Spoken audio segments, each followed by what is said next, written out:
सुंदरवन के जंगल में सर्दी का मौसम शुरू हो चुका था। टुनटुनी चिड़िया लकड़ियाँ इकट्ठा करने में बिजी थी। बाकी सारे पक्षी दाना इकट्ठा कर रहे थे, पर टुनटुनी चिड़िया को अपना लकड़ी का घर बनाने की चिंता थी। एक दिन जब टुनटुनी चिड़िया सोकर उठी तो उसने देखा कि बाहर बर्फ पड़ रही है। हे भगवान, बाहर कितनी ठंड पड़ रही है। मैंने तो दाना भी इकट्ठा नहीं किया है। चलो, आज तो मैं जैसे तैसे भूखे पेट टाइम निकाल लेती हूँ। कल से मैं दाना लेने जाऊँगी। लेकिन अगले दिन बर्फ गिरना और भी तेज हो गई थी। इसी तरह कई दिनों तक जंगल में बर्फबारी होती रही और बाकी पक्षी अपना जमा किया हुआ दाना खा रहे थे। इधर टुनटुनी का भूख से बहुत बुरा हाल हो रहा था। अब मैं क्या करूं? ठंड तो और ज़्यादा बढ़ती जा रही है और पेट में भी चूहे दौड़ रहे हैं। अब मैं क्या करूं? फिर टुनटुनी कालू कौवे के घर जाती है। कालू भैया, दरवाज़ा खोलो।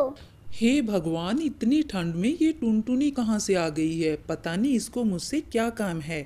जल्दी बोलो, क्या काम है तुम्हें मुझसे इतनी ठंड में? कालू भैया, मुझे बहुत ज़्यादा भूख लगी है। मैं कई दिनों से बहुत भूखी हूँ। मुझे कुछ खाने को दे दो। मेरे पेट में भूख से चूहे दौड़ रहे हैं। कालू भैया, आपने तो बहुत ज़्यादा दाना इकट्ठा करके रखा है ना, थोड़ा सा मुझे खाने को दे दो। अच्छा, तो तुम्हारी नज़र मेरे जमा किए हुए भोजन पर है। तुमने तो पूरा महीना लकड़ी इकट्ठा करने में गवा दिया। अब जाकर सूखी लकड़ियाँ खा। तुझे मैं अपना भोजन दे दूँ तो मैं क्या खाऊंगा? चल भाग यहाँ से। फिर टुनटुनी बेचारी उदास होकर कालू कौवे के घर से वापस आ जाती है और वो तोते के घर जाती है। आओ आओ टुनटुनी, क्या बात है? बाहर मत खड़ी रहो, अंदर आ जाओ। बाहर बहुत ही ज़्यादा ठंडी हवाएं चल रही हैं। तुम इतनी ठंड में बाहर क्यों निकली हो, बताओ मुझे। तोते भैया, मुझे थोड़ा भोजन दे दो। मुझे बहुत ज़ोरों की भूख लगी है। मैं कई दिनों से भूखी हूँ। लेकिन टुनटुनी, तुम्हें तो पता है ना, हर ठंड में भोजन की कमी हो जाती है। फिर तुमने भोजन इकट्ठा क्यों नहीं किया था? क्या बताऊं मिट्ठू भैया, मैं लकड़ियां इकट्ठा करने के चक्कर में भोजन इकट्ठा करना भूल गई हूँ। कोई बात नहीं टुनटुनी, मेरे पास बहुत सारा अनाज है। ये लो, एक बोरी तुम ले जाओ। अगर और ज़रूरत पड़े तो फिर से आ जाना लेने। लेकिन याद रखना, अगली बार लकड़ियों के साथ साथ भोजन भी इकट्ठा कर लेना। आपका बहुत बहुत शुक्रिया मिट्ठू भैया। अब मैं चलती हूँ। भोजन लेकर टुनटुनी अपने घर वापस आ जाती है। आज टुनटुनी ने बहुत दिनों के बाद पेट भर के भोजन खाया था। भोजन खाने के बाद टुनटुनी को नींद आ जाती है।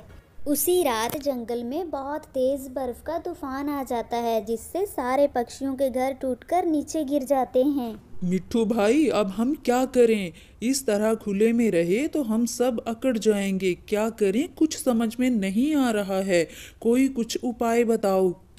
इस समय टुनटुनी का लकड़ी का घर ही सलामत बचा है। वो अपने घर में आराम से रह रही है। चलो, हम सब भी टुनटुनी के घर चलते हैं। वही एक सलामत बचा है और हम सब वहीं बच सकते हैं। ऐसे में हम लोग सब मारे जाएंगे। तभी कालू कौवा बोलता है, अरे मिट्ठू भैया, टुनटुनी हमें अपने घर में नहीं आने देगी। जब उसे भोजन की ज़रूरत थी तब मैंने उसे भोजन नहीं दिया था। इतने में टुनटुनी वहाँ पहुँच जाती है। कालू भैया, मिट्ठू भैया, आप लोगों को चिंता करने की कोई ज़रूरत नहीं है। मुझे जैसे ही पता चला है कि आप लोगों के घर तूफान में उड़ गए हैं, मैं तुरंत यहाँ आ गई हूँ।